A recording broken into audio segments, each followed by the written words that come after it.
la tierra. No andaba paseando. Hola hermano, buenos días. Pues no traía nada preparado porque no sabía quién iba a hablar.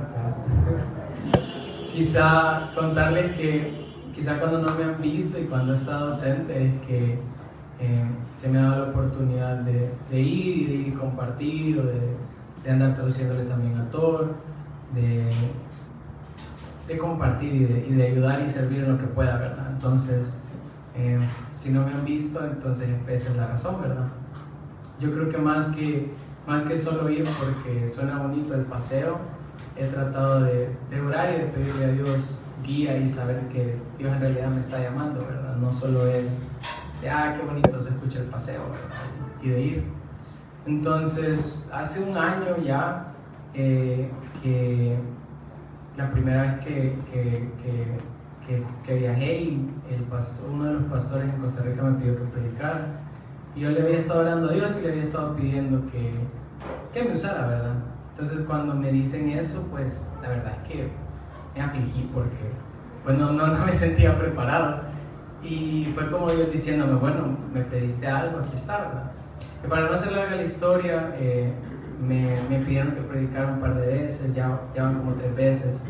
Y hace un año, antes de estos últimos 6 meses que han sido de viajar bastante, sentí en Dios que me puso de estudiar. Entonces, de estudiar teología, ¿verdad? Entonces estuve orando y yo al principio, pues, la verdad es que pensé que estaba loco. pero estuve orando y le estuve pidiendo a Dios, a modo de que fui a visitar el año pasado visité un seminario y le estuve orando, y este año se me presentó la oportunidad de ir a otro seminario y de estarle pidiendo a Dios que me guiara. Entonces Thor me contó que había un seminario allá en Charlotte, y entonces me comuniqué con ellos, con los de admisiones, iba a tener una cita, ¿verdad? Entonces ese fue el motivo de yo ir a este viaje, de reunirme con ellos, y de ahí que la Viña tiene una conferencia. Entonces al final logré conseguir el boleto y fui para allá. Me cancelaron la primera cita y el sábado nos dieron un recorrido por el lugar. Habían bastantes personas que querían ir al seminario, pero ya un día antes de venirme fui a la conferencia de la Viña antes de eso, y estuvo bien bonito y todo. Pero ya un día antes de venirme tenía ya la reunión con admisiones, y miren, yo estaba bien nervioso porque la verdad es que es una escuela de posgrados y es bien prestigiosa y bla bla bla. Entonces yo iba bien nervioso y yo le iba pidiendo a Dios que me guiara y que me ayudara. Y cuando iba pensando en eso, días antes, yo estaba orando y sentí que Dios me habló mucho por medio de la historia de cuando Él multiplica los peces y los panes. Y Juan es el único que cuenta que era un muchacho el que le llevó, o el que lo llevaron a que le diera los peces y los panes. Y mientras yo estaba pensando en eso y estaba orando, Dios me habló por eso, porque pues todavía me hacen falta terminar materias para la universidad, etc. Entonces yo estaba bien nervioso por eso. Y yo le dije a Dios, bueno Señor, esto es lo que tengo, así como ese muchacho que solo tenía un par de cosas, y tú encárgate de sacar lo más que se pueda de lo que tengo. Y me fui confiando en que había estado orando, que Dios me había hablado, que Dios me había confirmado, y yo sabía yo sé que Dios me estaba llamando, ¿verdad? Entonces me voy, y en la reunión pues todo apunta a que todo salió bien. Me dijeron que me podían ayudar, que las unidades valorativas que tengo de las clases aquí se traducen ahí en créditos que pueden ser suficientes para que me den el título allá y poder estudiar la maestría. Entonces en todo eso, quizá ese fue el motivo por el que yo fui, ¿verdad? Pero Thor me pidió que me dijo que me iba a llevar a 2 iglesias Viña allá. Entonces el primer domingo fui a una, y me dieron el chance de tocar con ellos, de dirigir la alabanza con ellos, y también me dieron un espacio para que yo hablara de mi historia, ¿verdad?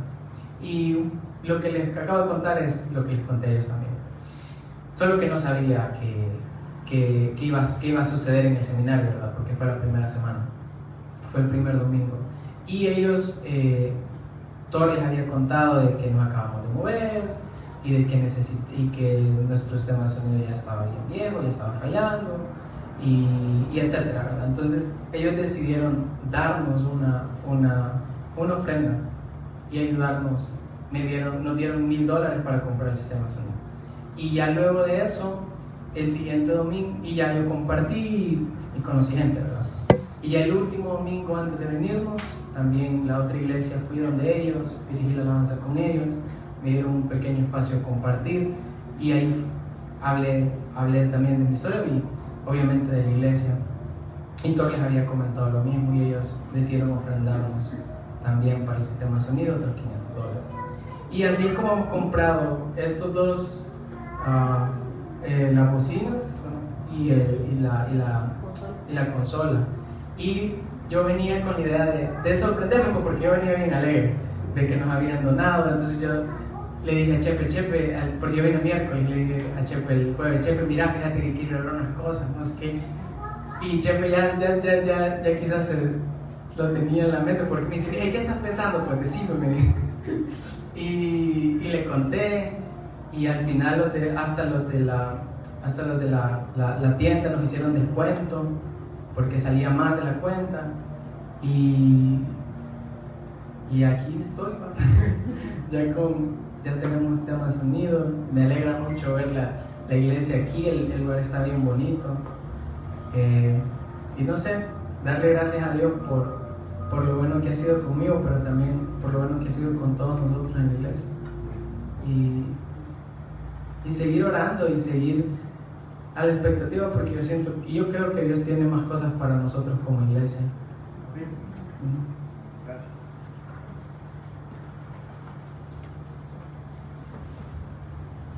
Y puedo ir a esa iglesia. Vamos. Doy gracias a Dios por la vida de Josué. Bueno, yo no sé si ustedes saben, pero por ejemplo, Guillermo ya se va a graduar de Zateca, eso espero. Un día será la graduación. El Zarco lo está llevando por otros lados Dios, y está siendo de bendición a los lugares donde va. Y hermanos y hermanas, está abierto lo que queramos para que podamos ver lo que Dios, esa canción de la bendición es una realidad, ¿no?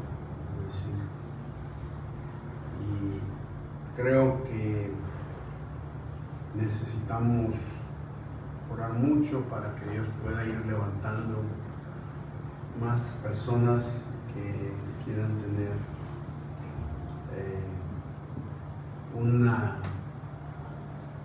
un despertar con el Señor, y les animo, hermanos, a que lo podamos hacer. Vamos a orar. Señor, queremos en esta mañana agradecerte por todo lo que tú nos has estado mostrando, los caminos que llevas, que son tus caminos, y que no sabemos, Señor, hacia dónde vamos caminando, solo vamos viendo las señales, Señor.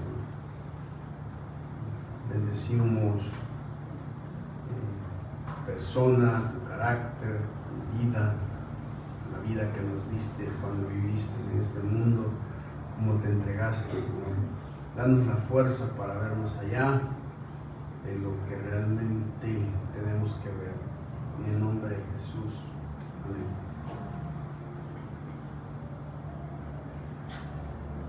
Antes de comenzar la meditación, estaba viendo que en el libro de Génesis hay en los primeros versículos del capítulo 1 dice que Dios puso la luna y el sol como señales para el establecimiento de las estaciones, del día y de la noche y de las estaciones. Y Dios me mostraba, hermanos, que la vida de toda ser viviente, tanto vegetal, animal y humano, es una vida desarrollada por estaciones, no solamente en lo físico, sino también en lo emocional y en lo material, pero también en lo espiritual. Y le preguntaba a Dios, ¿cómo sabe uno cuando está entrando en una nueva estación de vida? Pues Dios dice que para saber en qué estás entrando en un nuevo periodo o en una nueva estación hay señales. Dios siempre manda señales sobre cosas que va a hacer. Y creo que en nuestras vidas nosotros podemos ver cuando una persona entra en una estación a la que Dios le ha mandado y se rebela contra esa estación, va a tener problemas.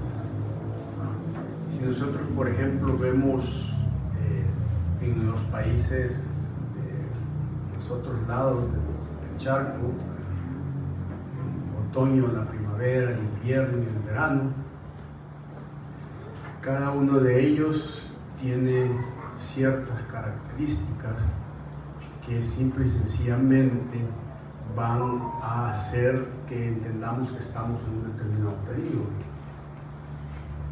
Hay momentos en que los árboles saben que deben botar sus hojas, porque ese es el periodo para botar sus hojas. Pero lo interesante es que cada periodo, cuando se empiezan a ver las señales, es un periodo que nos está preparando para un próximo, para algo que va a suceder.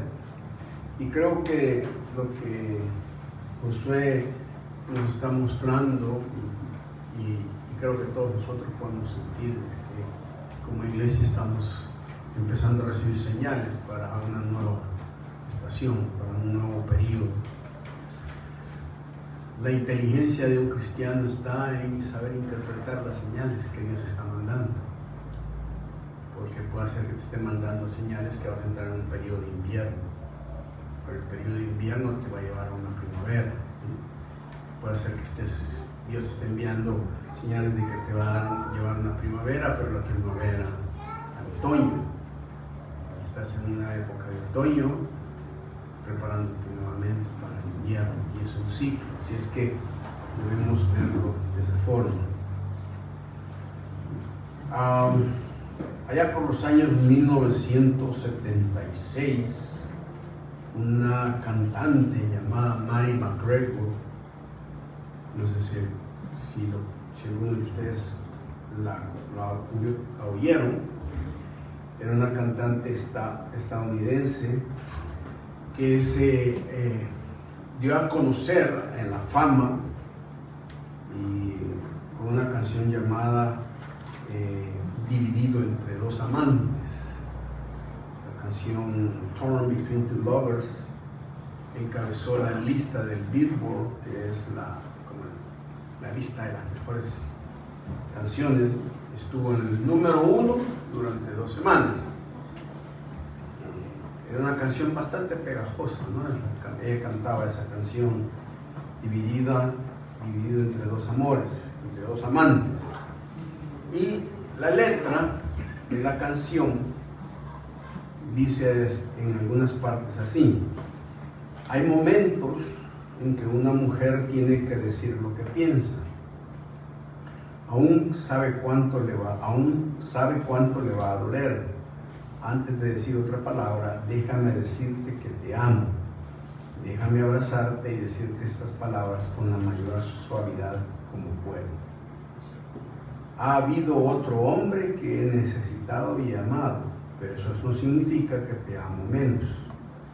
Y él sabe que no puede poseerme y sabe mucho, sabe que nunca lo hará. Solo hay este vacío lugar dentro de mí que solo Él puede llenar.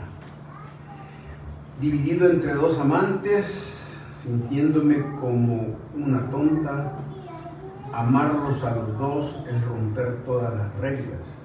Dividido entre dos amantes, sintiéndome como una tonta, amarlos a los dos es romper todas las reglas, todas las reglas. No debes pensar que me has fallado solo porque hay alguien más.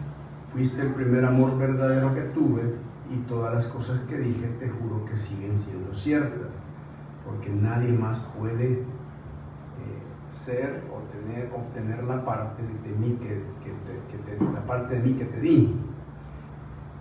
Dividido entre dos amantes, sintiéndome como una tonta, amarlos a los dos es romper todas las reglas.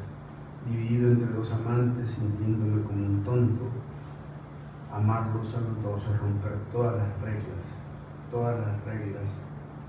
También no podría gustarte, realmente no podría culparte si te das la vuelta y te alejas, pero con todo lo que siento por dentro te pido que te quedes. ¿Le gustaría que le cantaran una canción así, hermano? Es una canción muy popular, ¿no? La idea de la cantante es: te amo, te quiero, pero hay otro chavo que también llena los vacíos, no como vos, pero no te preocupes, a vos siempre te quiero, pero el otro no. Y puede ser que sea tonto lo que suena, dice, pero estoy dividido entre dos amantes. Quiero a dos personas.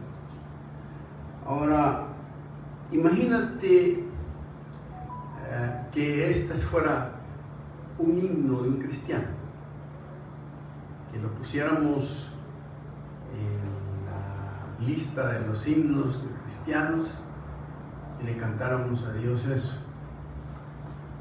Señor, mira, estoy dividido entre dos amantes. Ha sido mi primer amor. No hay nadie como tú, de lo que tú me has dado y lo que he experimentado, pero hay otro que llena mi vacío, así que no te preocupes. Me siento un poco incómodo, pero estoy rompiendo todas las reglas, pero estoy sintiéndome como un tonto, o sea, dividido mi amor entre dos amantes. Y esa dualidad es algo que no es tan extraño muchas veces en la vida de nosotros. Venimos y cantamos y hablamos y decimos y se da cuenta que simple y sencillamente hay muchas cosas con las que estamos jugando. Y Juan tenía en mente eso. Juan en su epístola le va a decir a los de Éfeso: señores, no se puede vivir amando a dos personas, porque se ama a una y se odia a otra. La idea es que Juan dice: no se puede decir que amas a Dios si también amas al mundo, porque entonces está dividido entre dos amantes. Y primera de Juan, capítulo 2, al final, en los versículos 14 hasta el versículo 17, dice: no améis al mundo ni las cosas que están en el mundo. Si alguno ama al mundo, el amor del Padre no está con él. Porque todo lo que hay en el mundo, los deseos de la carne, los deseos de los ojos, la vanagloria de la vida, no proviene del Padre, sino del mundo. Y el mundo pasa y sus deseos, pero el que hace la voluntad de Dios permanece para siempre. Poco después que una persona se convierte, se da cuenta que ser cristiano no es una situación fácil. Es una lucha contra enemigos formidables. Tenemos una cantidad de enemigos. el Hijo de Dios tiene tres grandes enemigos. Primero está el enemigo external, es decir, todo lo que nos rodea, nos influye y nos pone a nosotros en sintonía con muchas cosas. Luego está el enemigo interno, que es la carne. Nosotros mismos tenemos deseos pecaminosos que están allí siempre. Y lo tercero es un enemigo infernal, que es el diablo. De hecho, la palabra diablo es interesante porque es una palabra que termina con dos palabras. La palabra preposición día, ¿sí? Y la palabra balo, que es interesante, y es una traducción, el que arroja algo. Cuando se utiliza la palabra diablo, estamos hablando de un ser que nos está tirando cosas. Efesios dice que lanza dardos, que nos tira, que nos apedrea, está viendo qué es lo que hay. Y esto es bien importante, ¿saben por qué? ¿Cuándo creen ustedes que a un palo se le tiran más piedras? Cuando tiene más frutas, ¿sí? Cuando no tiene nada de frutas, ¿qué le puedes tirar? Nada. Entonces ahí es la respuesta. Cuando estás teniendo más fruta, más te va a tirar piedras el enemigo. Y eso es lo que simple y sencillamente dice ahí. Una primera gran pregunta, la primera llamada de Dios para la vida de una persona es, bueno, ¿qué vas a decidir? ¿El cielo o el infierno? De ahí parte toda tu vida. Esa es la primera pregunta. ¿Qué quieres, cielo o infierno? Y la persona que decide a toda costa que quiera ir al cielo, surge entonces una segunda pregunta. Porque las personas dicen, no, yo quiero ir al cielo, no quiero irme al infierno. Entonces, ok, dice Dios, la segunda pregunta que Dios te va a decir, ok, ¿cómo vas a vivir? ¿Cielo o tierra? O sea, ¿cuál va a ser? ¿Qué decidir? ¿En qué mundo vas a vivir? ¿Para qué mundo vas a vivir? ¿Para este de abajo o para el de arriba? Y es trágicamente posible tener un alma salva, pero una vida perdida. Y no solamente eso, ver toda la vida como creyente es fumarse, como dice 1 Corintios, como madera, heno y hojarasca, y ser salvo así como por fuego. Así es que la pregunta que Juan va a plantear aquí es, ¿cómo quieres vivir? ¿Qué área vas a escoger? ¿El mundo o el cielo? Y hay varias maneras de saber que si estás viviendo en el cielo o en la tierra, ¿sabes, hermano? En este momento. Por ejemplo, te quisiera hacer algunas preguntas. Dependiendo de cómo contestes, vas a saber si tu vida es para el cielo o para la tierra. ¿Qué es lo que te molesta más? ¿Una persona que muera y que se pierde en el infierno o que te le hagan un rasguño a tu carro nuevo? ¿Qué te deprime más? ¿Qué te hace sentir más? ¿Qué te afecta más emocionalmente? ¿Perderte el servicio de adoración o perderte un día de trabajo? ¿Qué te duele más? ¿Me perdí tiempo de la iglesia? ¿O, híjole, perdí un día y no me van a pagar? ¿Qué te afecta más? ¿Qué te da más tristeza? ¿Una iglesia que no crece o tus rosas y tus florcitas que amas tanto que no crecen? ¿Qué te da más tristeza? ¿A qué le hablas más con cariño? ¿Qué es lo que te quita más tranquilidad? ¿Tu Biblia sin abrir o tus redes sin poderlas revisar un día? ¿Qué te hace sentirte más intranquilo? Hijo, no he podido leer la palabra este día, o no he visto Instagram, no he visto Facebook, no he visto todo lo que tengo que ver siempre. ¿Qué es lo que más te molesta? ¿Perderte el sermón del domingo o perderte la final de un mundial? ¿Qué te hace sentir más? Lo que me perdí. ¿Qué te abate más? ¿Que disminuyan tus diezmos o disminuyan tu salario? ¿Qué es lo que más te preocupa de eso? ¿Estás viviendo para el tiempo en lugar de la eternidad? ¿Para ti mismo y no para Dios? ¿Se ha infiltrado la mundanalidad en tu vida? Nos hemos vuelto casi inconscientemente más parecidos al mundo. En Guatemala había unos hermanos muy adinerados y el hermano un día cambió su carro por un carrazo, ¿verdad? De último.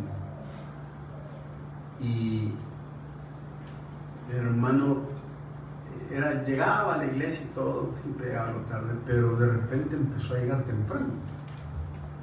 Y era de los primeritos que llegaban.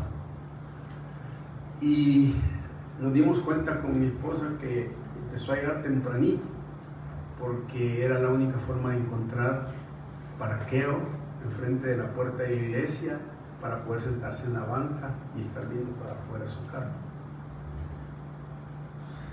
Estaba en la iglesia y de repente miraba. Y yo le decía a mi esposa, si algún día le llegan a rayar el carro a ese hermano, se va a morir adentro de la iglesia. Qué triste, ¿no? O sea, es bien triste el hecho de que estemos más pendientes de otras cosas y ver que de lo que realmente Dios pueda estarnos queriendo decir en nuestras vidas. Juan dice, bueno, si alguno ama al mundo, el amor del Padre no está en él. Ahora, la mundanalidad, el ser mundano, no es tanto una cuestión de actividad, sino como una cuestión de actitud. ¿Sí? Es posible que un cristiano se mantenga alejado de las diversiones cuestionables y de los lugares dudosos y que aún así ame al mundo, porque la mundanalidad no es un asunto de corazón. ¿Sí?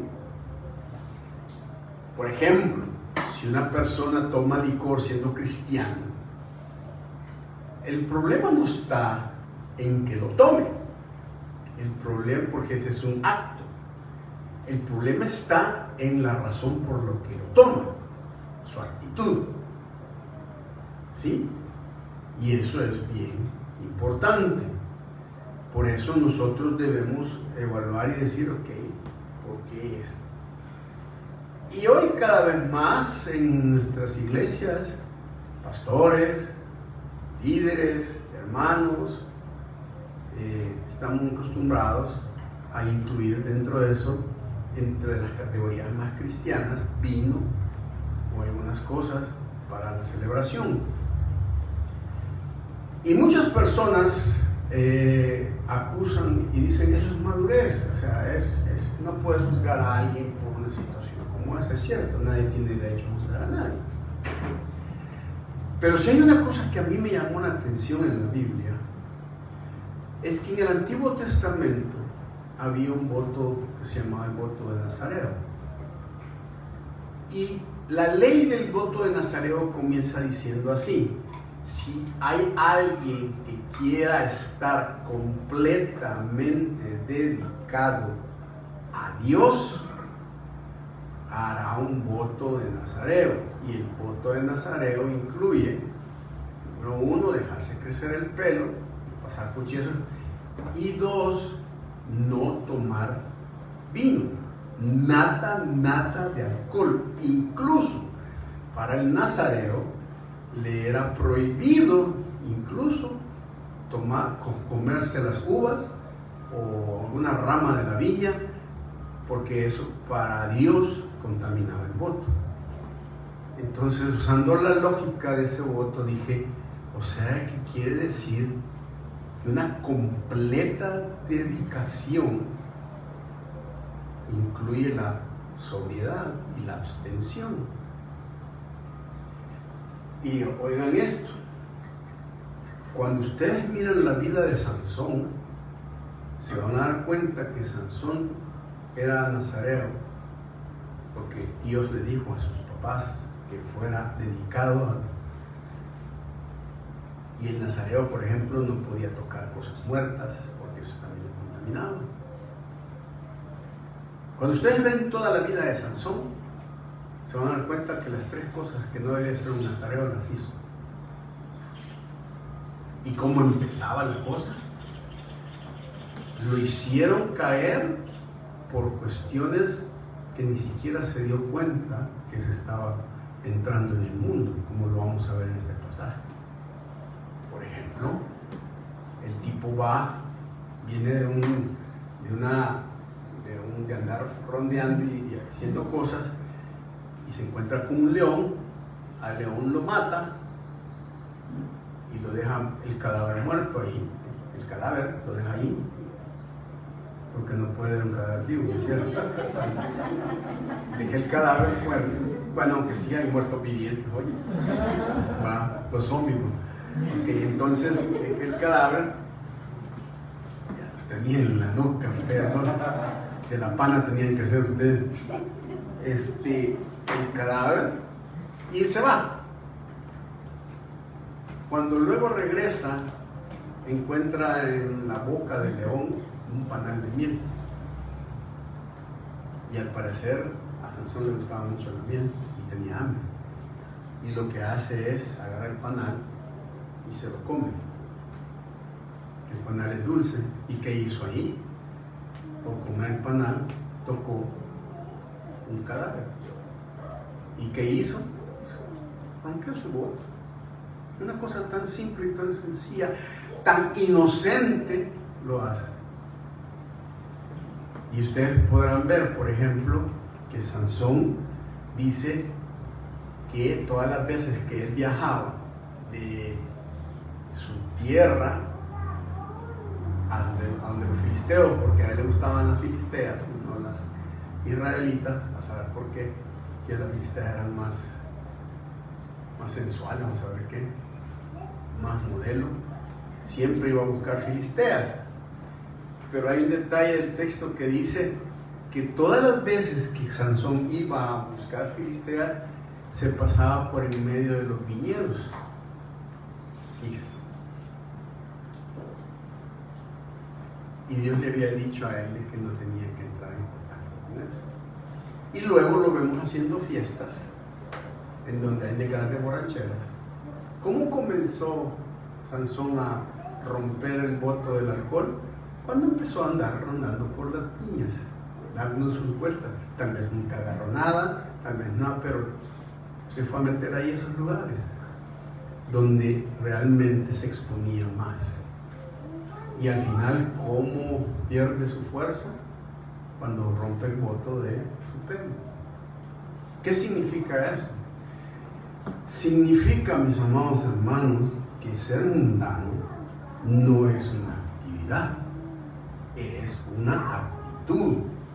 Y eso simple y sencillamente lo hace que una persona, cuando venga a sentir, se va metiendo más y más y va perdiendo su amor a Dios y va amando más al mundo. Creo que la mundanalidad es uno de los problemas de la iglesia latinoamericana actual y ya digamos la iglesia mundial. Plaga nuestras iglesias y nos impide tener el poder de Dios, nos roba nuestra eficacia espiritual y arruina nuestro testimonio, y arruina el testimonio de nuestro maestro.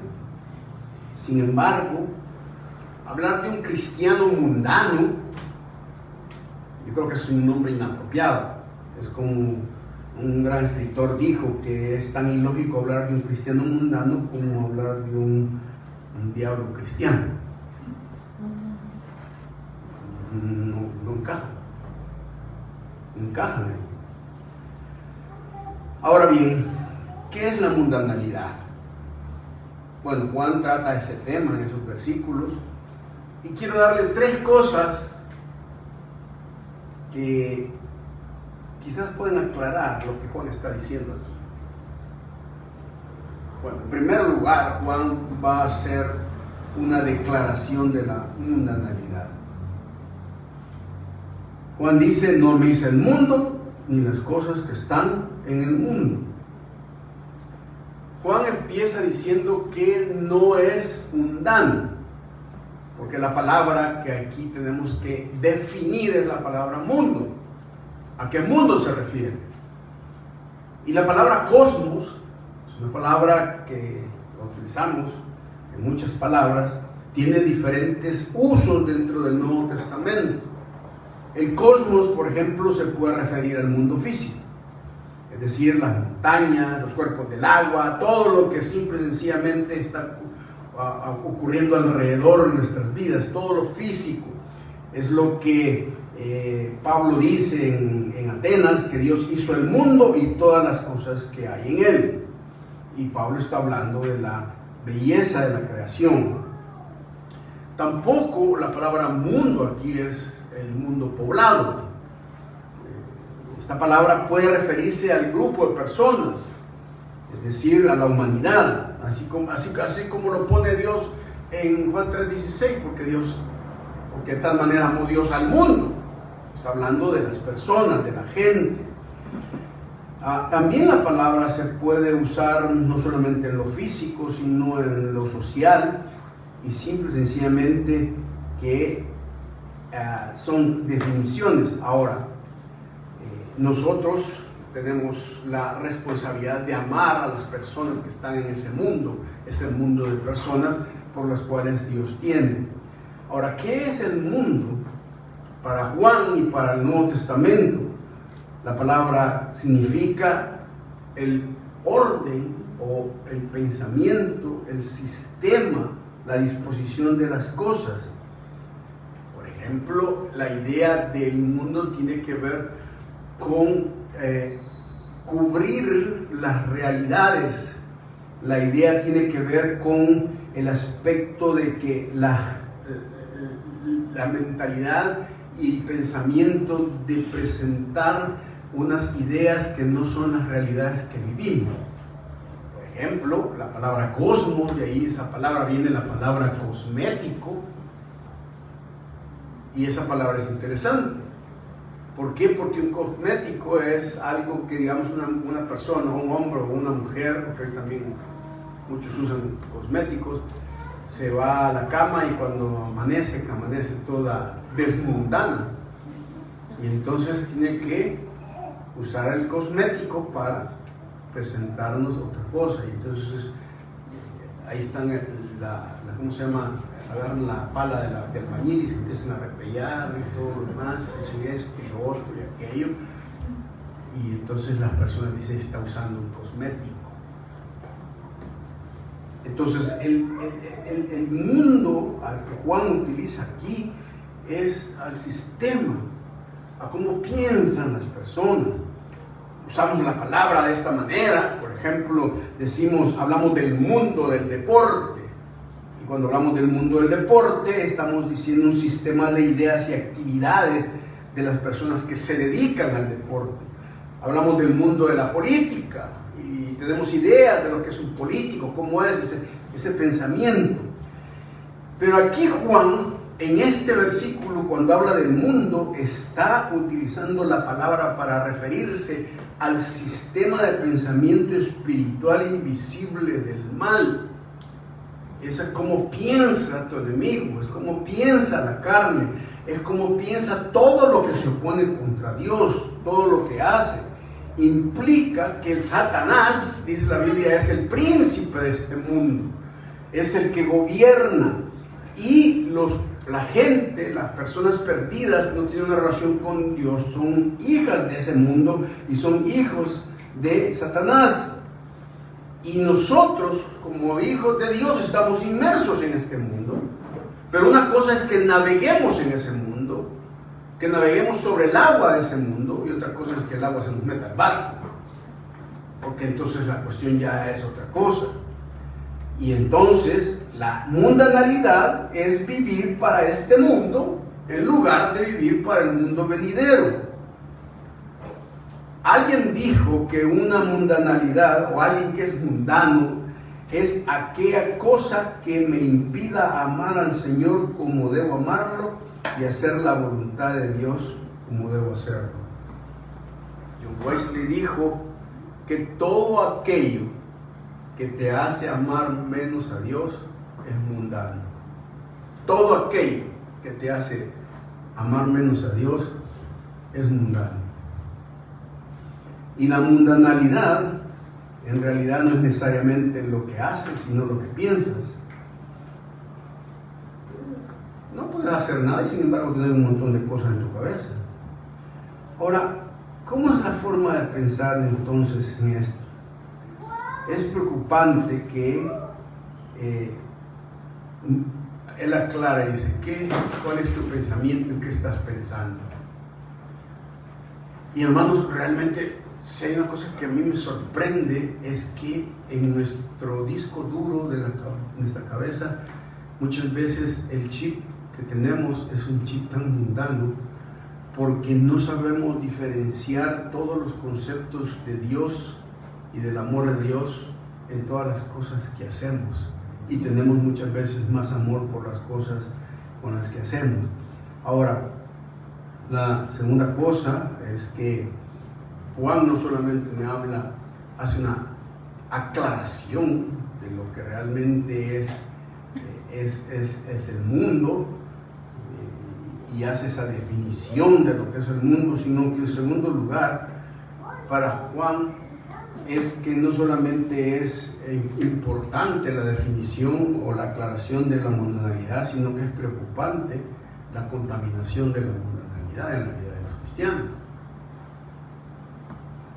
Es preocupante. El peligro no siempre se reconoce porque es muy sutil, y es ahí donde nosotros comenzamos. Muchos cristianos ni siquiera se dan cuenta que son mundanos y que hacen cosas que realmente no se dan cuenta que han sido influidos. Un comentario, una cosa que nosotros podemos ver. ¿Por qué es preocupante la contaminación con la mundanalidad en la vida? Bueno, en primer lugar, mis hermanos, Juan dice que la contaminación es bien preocupante porque empieza por un proceso. Es un proceso lento, poco a poco. Se va metiendo la cosa, poco a poco, sin darse cuenta. Y así se nos ha metido en todas partes. ¿Y cómo empieza ese proceso? Bueno, primero Juan dice que la primera cosa que tienes es que empiezas una conversación con el mundo. Intentará que seas amigable con este mundo. Se acercará a ti. El versículo 15 dice, no améis al mundo. ¿Sí? La palabra amar ahí es una palabra que no es la palabra común y corriente que tiene que ver con el amor que se hace a las personas de voluntarios, sino que la palabra es bien interesante porque es la palabra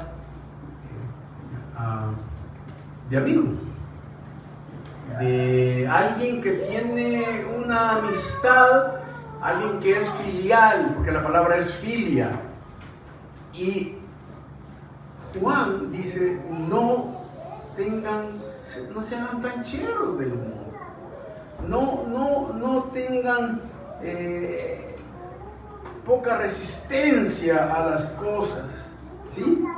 Saben ustedes que están aquí, es mejor que sigan adelante y tomen el camino de menor resistencia. No tienes que ser un santo, un viejo tonto, un palo en el barro, no significa que seas diferente. Dice que no améis el mundo ni las cosas que están en el mundo. Y Santiago, en el capítulo 4 del versículo 4, él dice en Santiago, oh almas adúlteras, ¿no sabéis que la amistad del mundo es enemistad con Dios. Por tanto, cualquiera que sea amigo del mundo es enemigo de Dios. Y es interesante que la palabra allí, cuando habla de amar al mundo, es como el hecho de que yo estoy siendo amigable, en el sentido de que me está gustando las cosas que estoy viendo y estoy oyendo. Les voy a poner un ejemplo.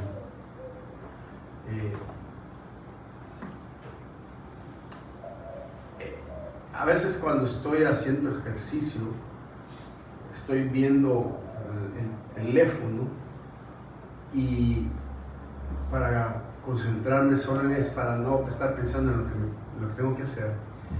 Y de repente, para pasar el tiempo, que son 3 horas las que hago, he empezado a escuchar comediantes. Hay un comediante que se llama, pues, a escuchar, y me gustó porque es muy creativo, ¿sí? Y en lo que estaba, ya me iba sintiendo, lo ponía, lo oía, y de repente me hice clic en la cabeza y dije, ¿por qué estoy teniendo una conversación y exponiéndome a algo de lo cual yo fui víctima, como son las palabras, las cuestiones de doble sentido, los oes? Y yo empiezo a meterse. Ahora, yo no quiero caer en que si te estoy oyendo una música, o sea, porque ya les dije que no se trata de hacer, sino de la actitud que yo tengo. Pero simple y sencillamente, si yo tengo actitudes que al fin y al cabo me van a llevar a amar y a ser amigo de las cosas del mundo, entonces yo tengo que tener un problema, porque sí estoy siendo muy mundano en las cosas. Yo he conocido, a veces estuve en algunas reuniones con líderes y pastores, y a veces en aeropuertos o en lugares de tomar buses, y he escuchado misioneros, que si les mencionara el nombre, o pastores, que si les mencionara el nombre, están ahí, de repente pasa una chica con toda una vestimenta llamativa, y a los pobres se les va la vista. Y muchos de ellos me han dicho, no, el hecho de que esté a dieta no quiere decir que no mira el menú. Para mí eso es una estupidez carnal, disculpe. Eso es ser amigo del mundo. Eso es decir, o sea, ¿por qué? Porque uno se puede convertir cuando menos sienta en un adulto. Si ustedes se dan cuenta, hay palabras que las estamos diciendo, repitiendo en nuestras culturas. Hoy, que estamos diciendo muchas cosas por los videos y por todas las cosas, que simple y sencillamente la gente cristiana puede ir perdiendo. Y Santiago dice almas adúlteras. Y la expresión en Santiago 4:4, almas adúlteras, en realidad es adúlteros prostitutos. Esa es la idea. Porque el adulterio tiene que ver con el aspecto de que la persona se vende a otra persona por un mejor precio que el que le está dando por el que está. Eso significa que puede haber en la vida una prostitución. Entonces la contaminación con el mundo comienza con una conversación amigable. Si alguno ama al mundo, dice. Y la expresión ahí, si alguno, es que Juan está entendiendo y diciendo, en la iglesia hay personas que están amando demasiado al mundo. Y la palabra amar es una palabra que está en tiempo presente, que significa una condición y estilo de vida en la persona. No significa alguien que eventualmente comete un error o se involucra en algo y entonces sale, sino que se trata de alguien que su vida es entre dos amantes. La palabra amar significa constantemente estoy metido en cosas del mundo que me agradan y me gustan, y simple y sencillamente no las estoy evaluando la luz de la palabra. La segunda cosa es no solo una conversación en proceso, sino que después viene una contaminación. No te das cuenta cuando ya estás contaminado. Y es que la contaminación muchas veces no tiene que ser grande, puede ser una cosa pequeña. Hermanos, en la amistad hacia el mundo no te quedas en un vacío, y eso es lo trágico. Porque aquí, por ejemplo, en este momento, podemos estar hablando de la amistad de Dios, pero aquí pueden haber muchas personas que son enemigas de Dios. Y la palabra enemistad, como dice Santiago, esa palabra significa que cuando yo decido amar al mundo y me hago amigo del mundo, el vacío no es que yo me quede que no me pasa nada, sino que inmediatamente, dice la Biblia, que yo me constituyo en enemigo de Dios. Y la palabra enemigo de Dios significa que Dios en ese momento te falta el respeto y ya no te toma en cuenta, y tu vida simple y sencillamente la va a tomar como algo que está en contra de Él. Hermanos, es una de las cosas más peligrosas tener de enemigo a Dios. No se lo sugiero, no se lo recomiendo. Y no tienen que estar diciéndole cosas blasfemas a Dios. Simple y sencillamente tome la decisión para amar las cosas que están allá afuera, su trabajo, su familia, sus cosas, sus metas, sus ambiciones, todo eso. Y usted está más enamorado de eso que enamorado de Dios. Cuando usted se enamora de aquello, Dios dice, ok, no somos amigos. Y luego la expresión significa que es con Dios, y la idea es una enemistad hacia Dios. Miren, el que nosotros los predicadores que queremos que las personas tengan una buena relación con Dios es para protección, hermanos. Es porque nos conviene tener una relación profunda con Dios. No es por fastidiar, ni por agregar, ni porque hablemos de religiosidad, o porque tengo que ir a la iglesia, estar aquí, no. O sea, la idea es, si no tenés una correcta relación con Dios, te va a ir mal. Vas a tener a Dios de enemigo. Y si tenemos a Dios de enemigo, simple y sencillamente vamos a tener serios problemas. Lo primero es una conversación. La segunda es una conexión, o tiene que ver con una contaminación del mundo. Y saben que lo tercero, cuando venimos a sentir, no solamente hemos tenido una comunicación con el mundo, ya nos hemos contaminado con el mundo, sino que el tercer paso que viene es la conformación al mundo. ¿Han visto ustedes esas, yo no sé si todavía usan eso, pero como ahora solo usan, ¿han visto ustedes la plastilina? ¿Sí? ¿Conocen la plastilina, hermanos? ¿Sí la conocen? O alguno de la nueva generación que no solo celular. Cuando Pablo dice, no os conforméis al mundo, la palabra conformarse significa presionar para tener una forma. ¿Sí? Cuando nos conformamos es porque la presión del mundo nos ha hecho tan que ya ahora estamos adquiriendo la figura del mundo. Si usted agarra una plastilina y se la pone en la mano, hace una bolita, por ejemplo, y la tiene en sus manos, pero usted no le hace ninguna presión, esa bolita mantiene su forma, ¿sí? Pero si usted la aprieta y le hace fuerte, cuando suelta esa bola, ya no es la bola original, sino que es lo que quedó del rastro de su mano presionando. Perdió la figura, ya no lo vio.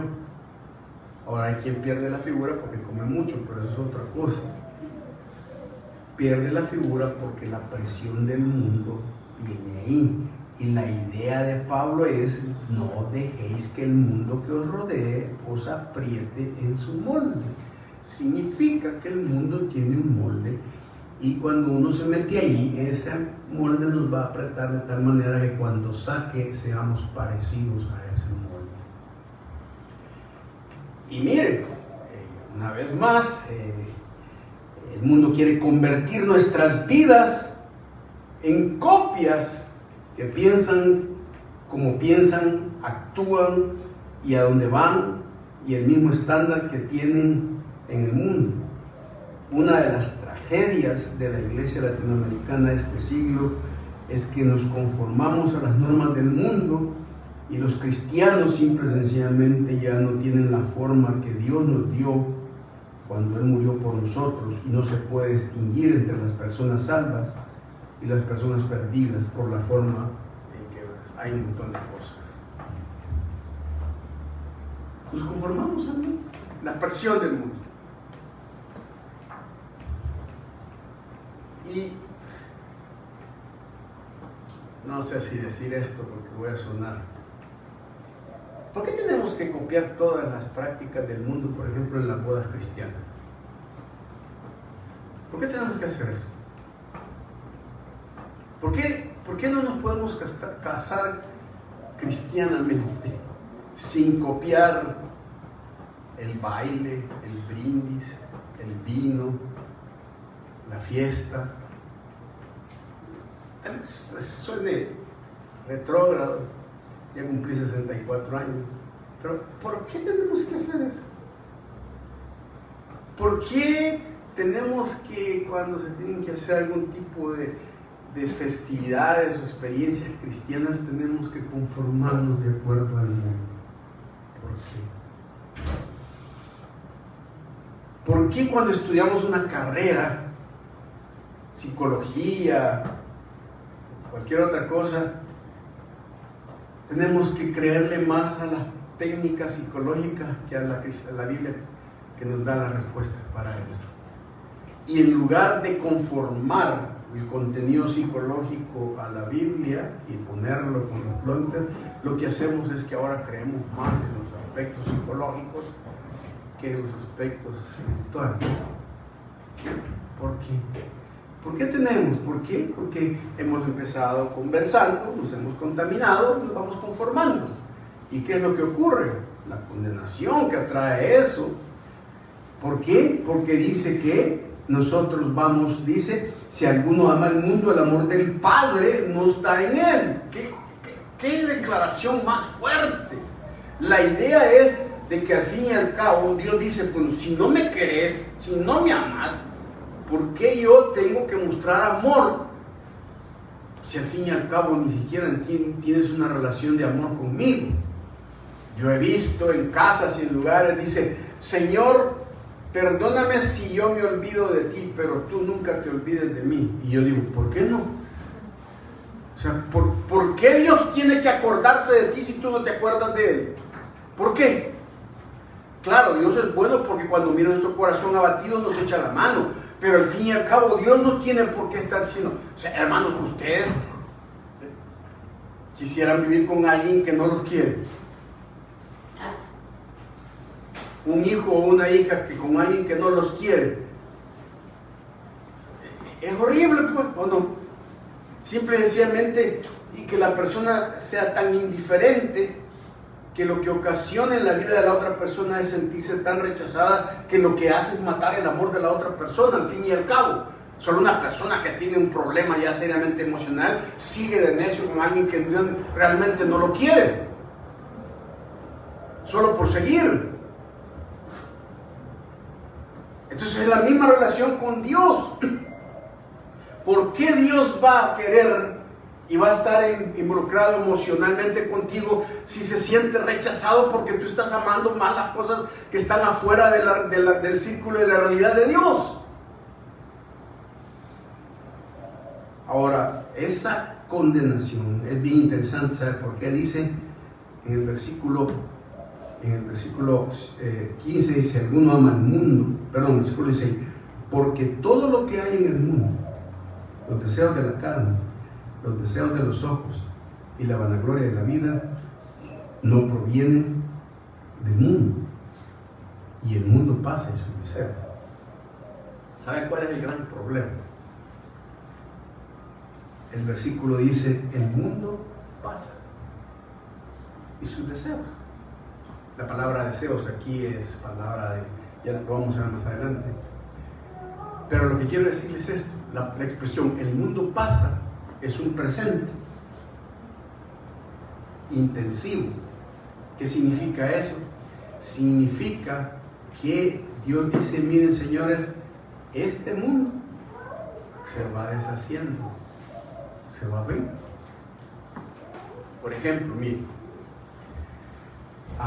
cuando ustedes ven a una persona a que le diagnostican que va a fallecer, ¿sí?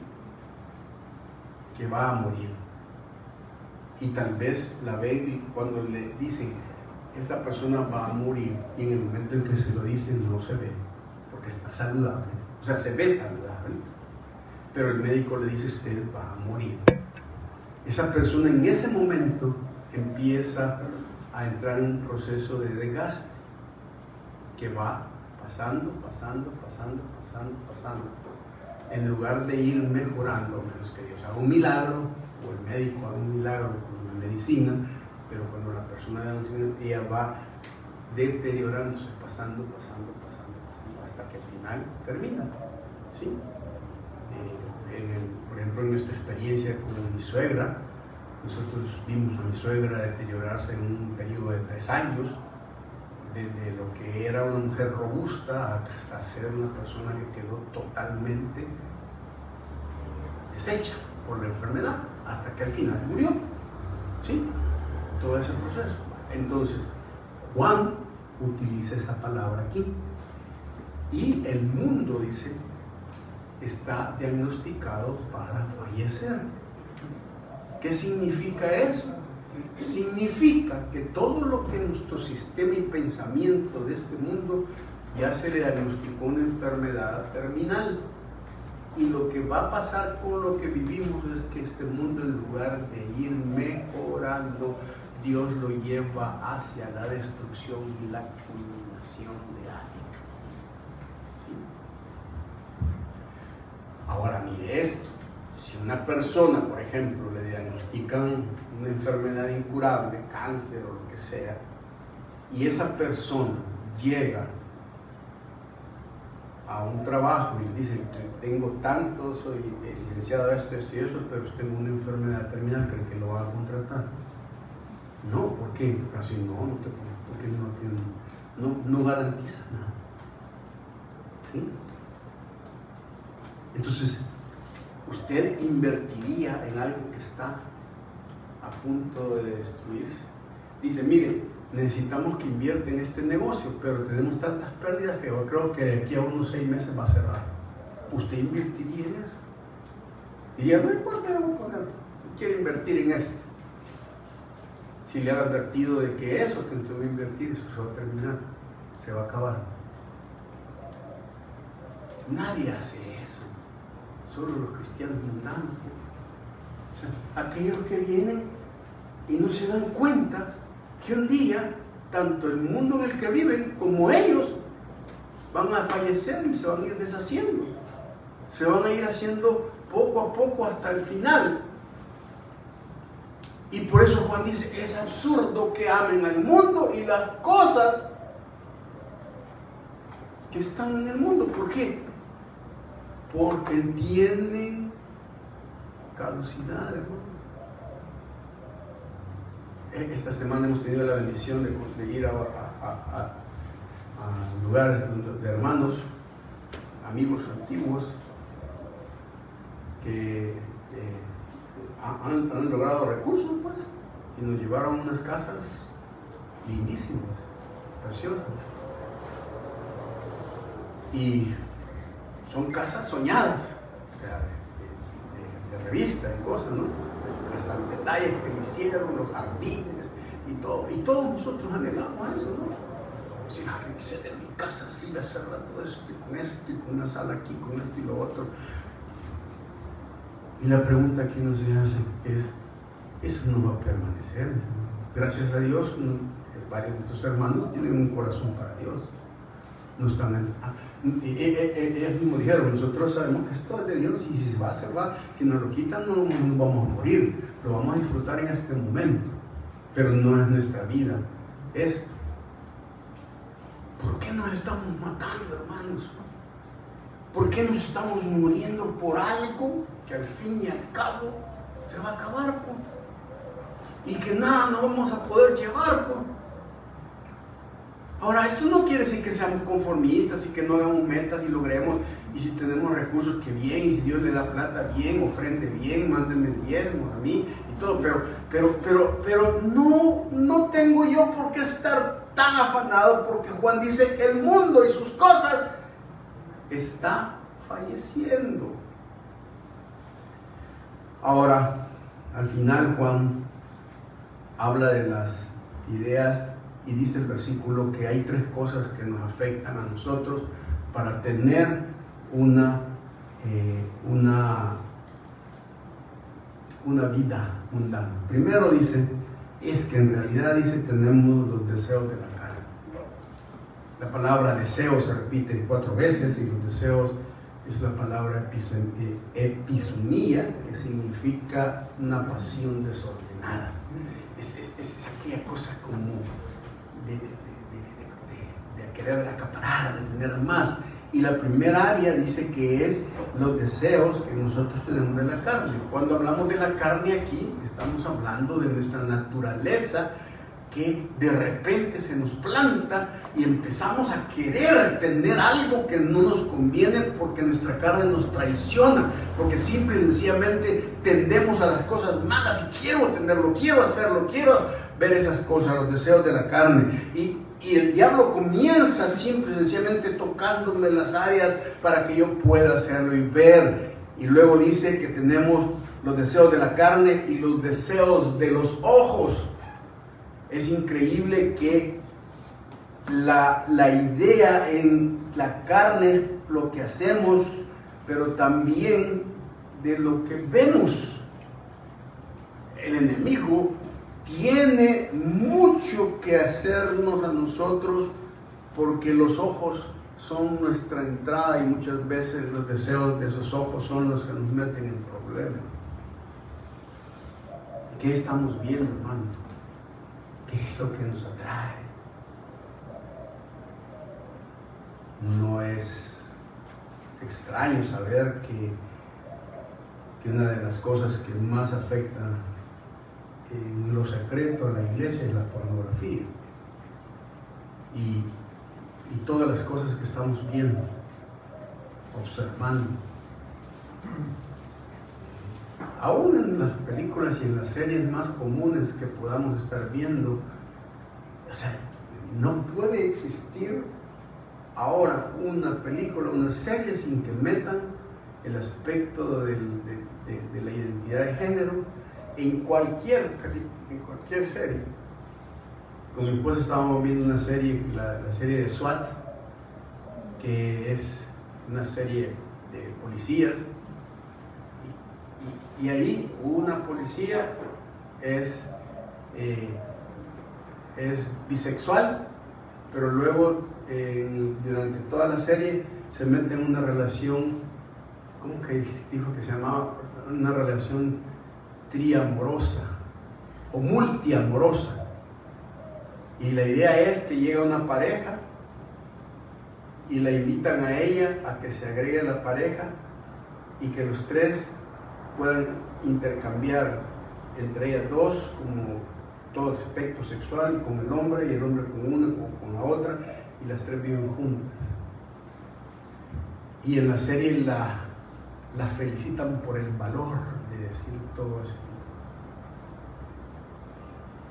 Y uno esperaría, no, yo lo que espero en SWAT es que maten, que es Jesús, o sea, pero me salen con esto, o sea, bueno, y luego vi la otra serie que se llama Warrior, que es una serie basada en una historia de los escritos de Bruce Lee, que es la historia de un chino que va por todas.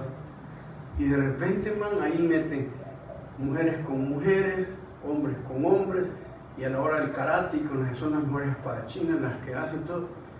Y uno dice, ¿y entonces, pues, dónde? Bueno, para decirles, pues, ayer voy a hacer ejercicio al parque y llego y voy subiendo y de repente encuentro a una pareja sentada en el parque de chicas besándose y abrazándose y haciendo todo un gran together, un gran love story. Y yo digo, ¿y entonces qué es lo que nos meten en los ojos? Todas esas programas de TikToker, de YouTuber, de influencer y de todo lo demás, uno empieza a ver que todo lo que se nos está metiendo por los ojos es una serie de porquerías. ¿Y qué es lo que estamos haciendo? Ahora, yo digo, hermanos, que yo no estoy diciendo póngase una venda o simplemente tape el televisor o la red o el internet. Lo que le estoy diciendo es, no sea ingenuo, porque Santiago dice, ¿cuál es la verdadera religión? Dice, es visitar a las viudas y a los huérfanos y guardarse del mundo sin mancha. Y cuando vi esa palabra significa el hecho de decir, no, esto le está manchando. Y a usted le gusta andar manchado. O sea, es bien interesante que yo por lo general siempre me echo comida en la ropa. Siempre. O sea, ya es tradición de Romeo Guevara el echarme la comida. Por más que me cuide, cuando en la escuela desayunaba siempre me manchaba de salsa, o cuando iba a desayunar, siempre me pasa. Y es interesante que una vez que me he manchado y me limpio, cuando llego donde alguien, o cuando veo a alguien, lo primero que me dice es, hey, vos te manchaste. Y yo digo, sí, ¿qué te importa si ya me manché? Sí. Pero no te están diciendo, mira, te manchaste.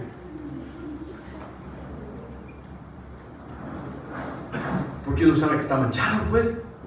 ¿Y qué es lo que quiere uno? ¿Hay que limpiarse? ¿O se va a cambiar? ¿O todo lo demás?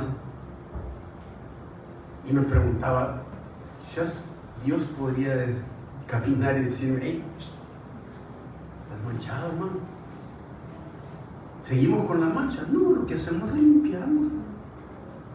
Y Dios dice, señores, por favor, no guárdense si mancha, traten, luchen, háganlo. No permitan que lo manche, pues, no permitan que le meta en su cabeza eso. O sea, no deje que lo afecte tanto que empiece a hablar, que empiece a decir las cosas como Él las dice, que vea como Él dice, que repita las cosas que Él dice. No. Y a veces es tan real que a veces uno dice, bueno, qué increíble. Vi un partido de balompié, para los que no me entendieron, de fútbol, en donde el portero de repente no sé qué hace un juego, lo golpean y el cuate se para y la cámara lo enfoca y le dice de todo, hasta de lo que se va a morir, pero con palabrotas y todo, ¿sí? Pero de todo se ve cuando le dice. Y cuando termina el juego y se reúnen todos, se quita la camisa y dice, yo amo a Cristo. Y yo digo, ¿qué? De verdad. Así son las cosas.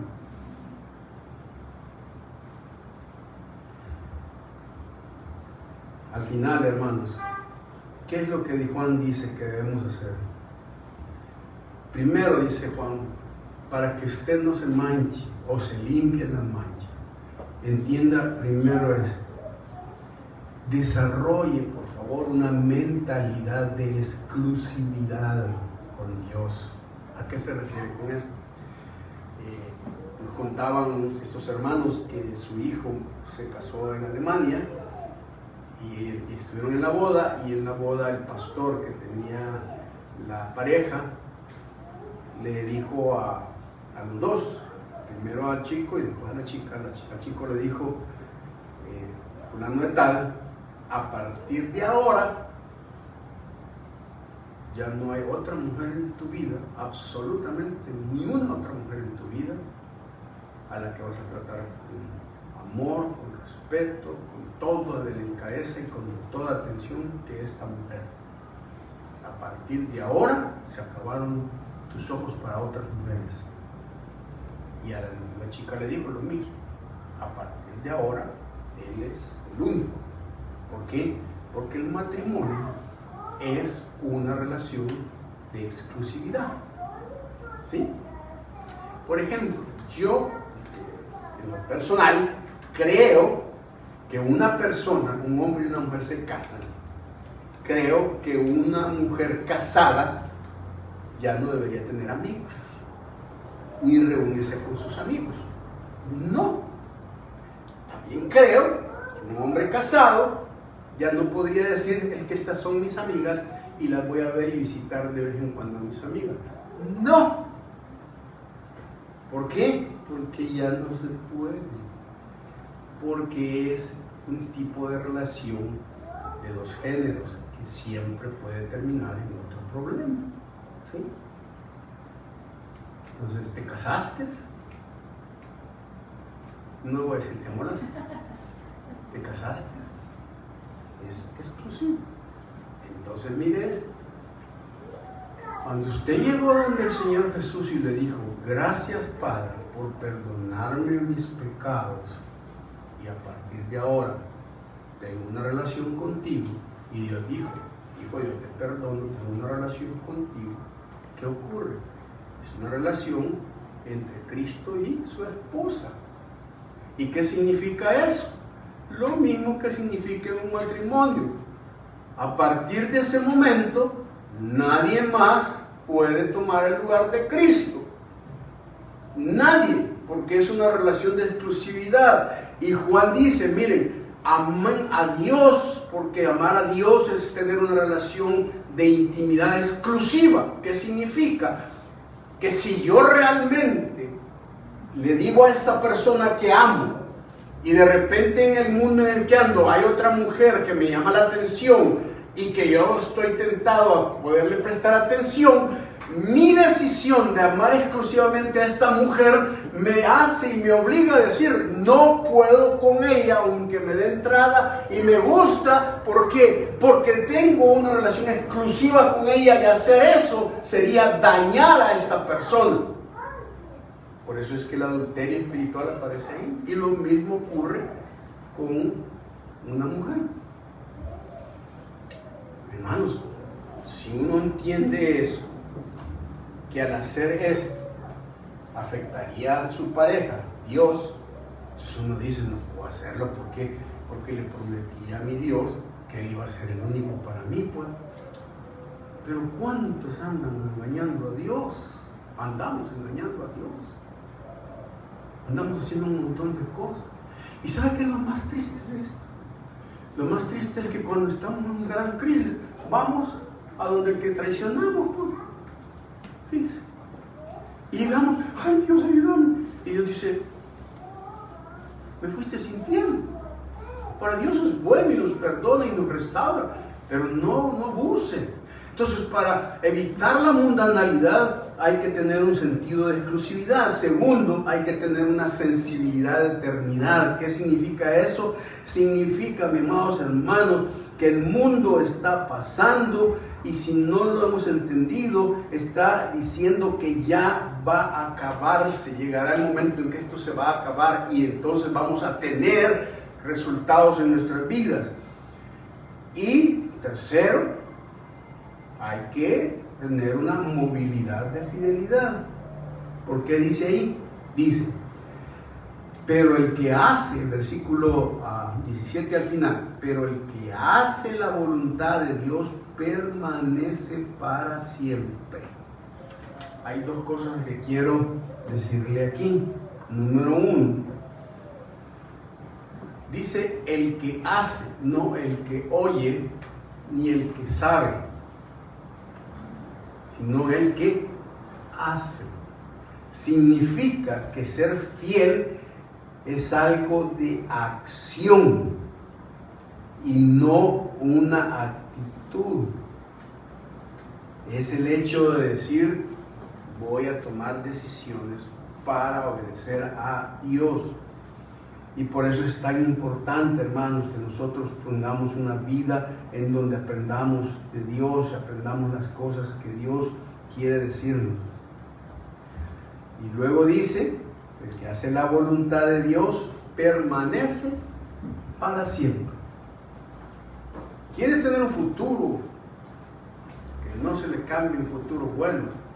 Bueno, el futuro es hacer la voluntad de Dios, pues. Y la voluntad de Dios, hermanos, ¿qué es? Simple y sencillamente cercanía y movilidad. De cerca de Dios y camine con Él. A donde camina con Él camina con usted. Y por eso es importante. La canción de esta muchacha, Amor entre dos amantes o Dividido entre dos amantes, es una canción que pudo haber sido muy popular, pero lo espiritual no podemos, hermanos. ¿Lo somos o no somos? Y ese es el gran reto. Vamos a orar. Señor, gracias te damos en esta mañana por tu palabra. Ayúdanos, Padre, a que podamos tener la fidelidad que tú te mereces, Señor. Te suplico, Dios, que nos ayudes a caminar. Ayúdanos, Señor. Y ahora en esta mañana ponemos en tus manos nuestras ofrendas y diezmos, Señor, por favor. Te pedimos tu respaldo, te pedimos tu provisión para el sostenimiento de la iglesia, para que podamos seguir expandiendo la palabra en el reino de Dios. Bendito seas en el nombre de Jesús. Amén.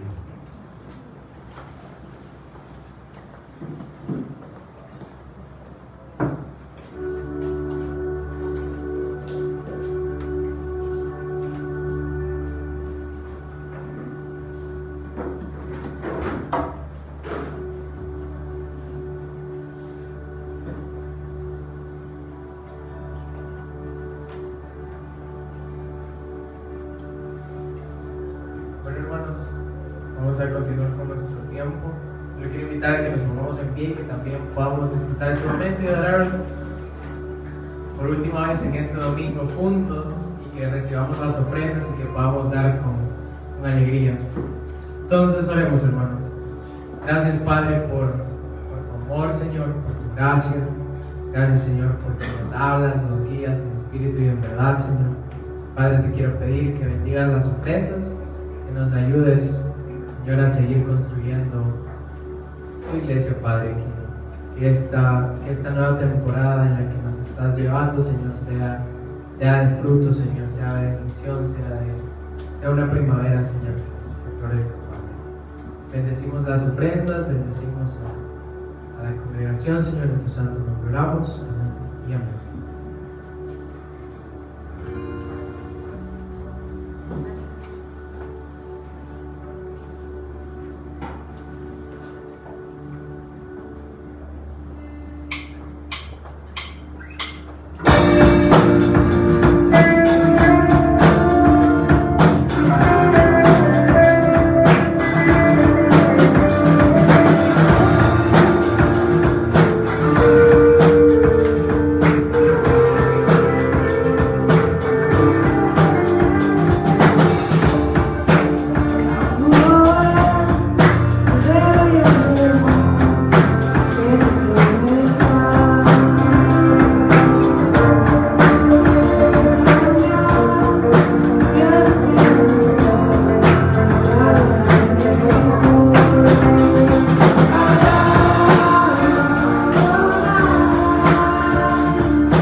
Señor, que alabado sea tu nombre.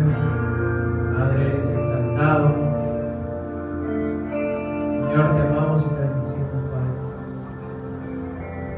Señor, guía nuestra vida, Señor, guía nuestros pasos.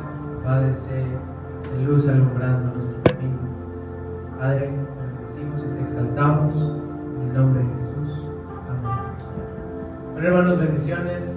Nos vemos el próximo domingo. Recuerden, los miércoles, ahora la reunión es aquí a las 7 en punto. ¿Okay? Bendiciones. Y los jueves siempre la reunión de mujeres en línea. Ok.